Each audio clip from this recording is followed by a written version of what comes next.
Our country has always struggled with human rights, equality. Who could have guessed that profound change would come from a poor Mexican-American farm worker named Cesar Chavez?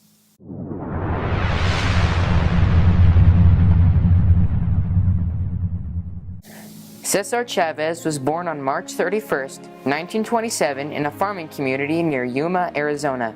When he was 10, his family lost their farm and store during the Great Depression. They then moved to California as migrant farm workers.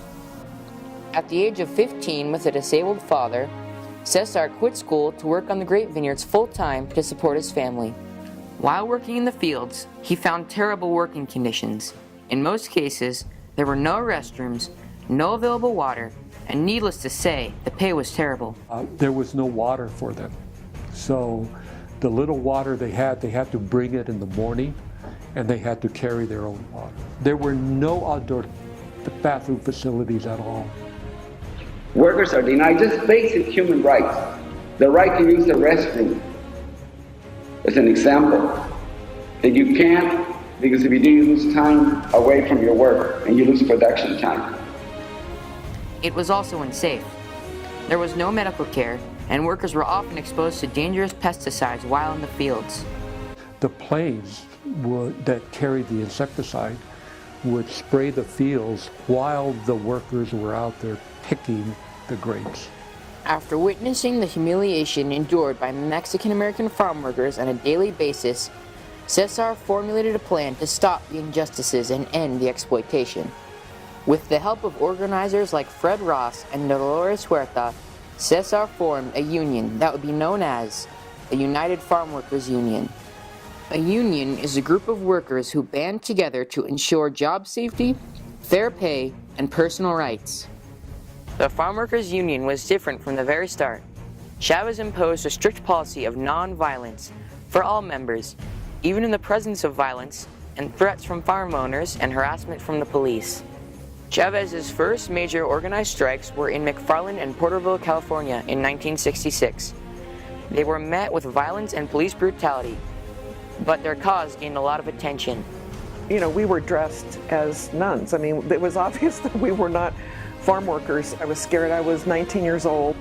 They give you like a preview of what to do in case they're, in case it became riotous.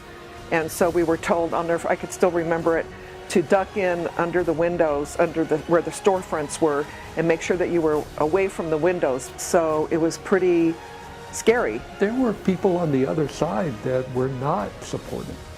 And so you had to understand that when you went out in public and marched, you had better be aware that those other people were going to physically attack you if they had an opportunity. And people are lined up on the curb, shouting obscenities, calling you names, and you're just looking straight on, saying, "Sí se puede, sí se puede,"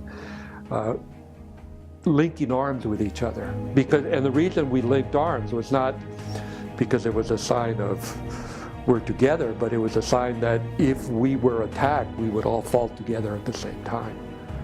And that was a strategy, is that we would not break the line. By 1966, the plight of the Mexican-American farm worker was surfacing in mainstream America, and Chavez's leadership style was catching on. Cesar Chavez was a very charismatic person, but he was not a dynamic or boisterous individual. He had a soft-spoken power to him, and it was very attractive because he spoke about the morality of justice and of the need to attend to the poor people of the country. When I heard him speak, he had a very quiet voice. It was hard to hear him, but it just electrified us. It was just his passion and his commitment to the movement was unbelievable. The farming town of Delano, California would become the ground zero for striking farm workers. To bring attention to the lack of social justice for farm workers, in 1966, Chavez led a 340-mile pilgrimage from Delano to the California state capital of Sacramento. In 1967, Cesar Chavez issued an international grape boycott. A boycott is when people will not purchase a product as a way to bring social justice and political pressure for change. He hoped this would force plantation owners to sign union contracts and improve working conditions. Messages were sent to the grocery stores to ask them that they not stock non-union grapes and non-union products. To show his commitment to nonviolence, in 1968, Cesar Chavez went on a 25-day water-only fast. This strategic move invigorated the Union and inspired millions. His fast even caught the attention of Senator Robert F. Kennedy.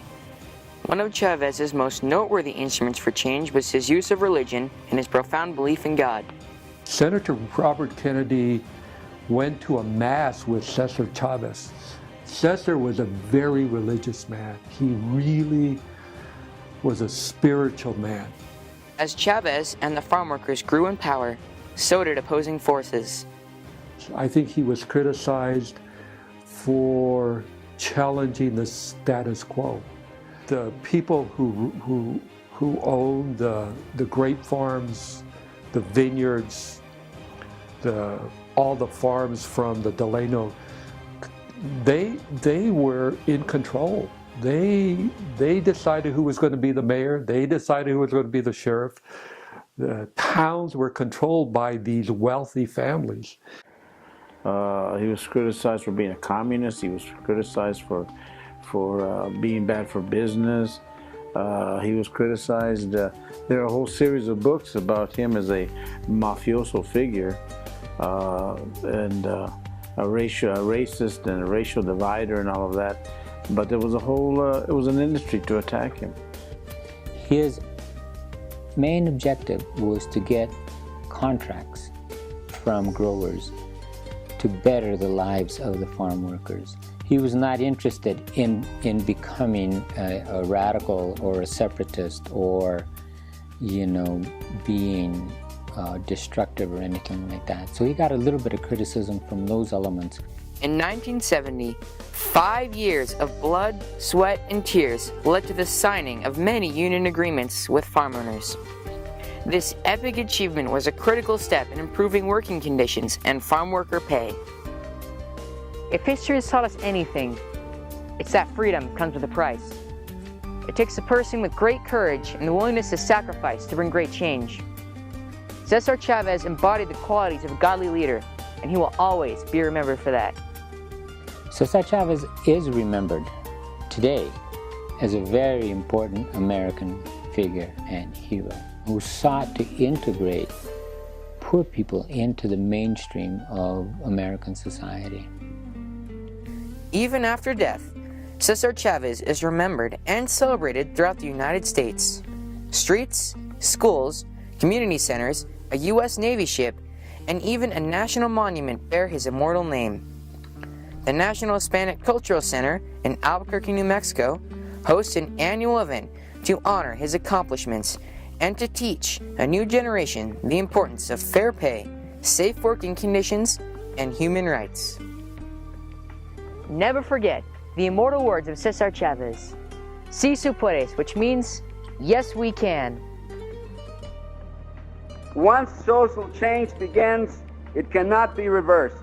You cannot uneducate the person who has learned to read. You cannot humiliate the person who feels pride. You cannot oppress the people who are not afraid anymore.